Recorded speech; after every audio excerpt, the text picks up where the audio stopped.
Good morning. We are going to learn about some farm animal noises today. First one we have is the cow. And the cow goes moo, moo.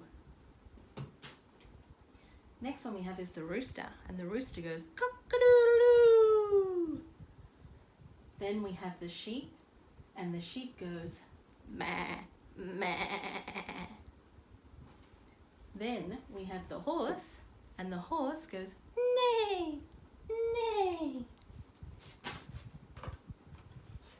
Then we have the chicken, and the chicken goes cluck, cluck, cluck, cluck. And then we have the dog, and the dog goes woof, woof, woof, woof. We have the goose, and the goose goes honk, honk, honk, honk.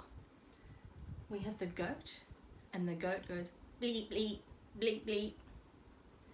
We have the pig, and the pig goes oink, oink, oink, oink, oink.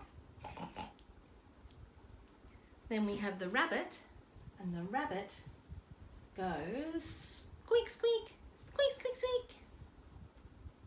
We have the duck, and the duck goes quack, quack, quack, quack, quack. We have the cat, and the cat goes meow, meow. I hope you enjoyed learning about some farm animal noises with me. Thank you.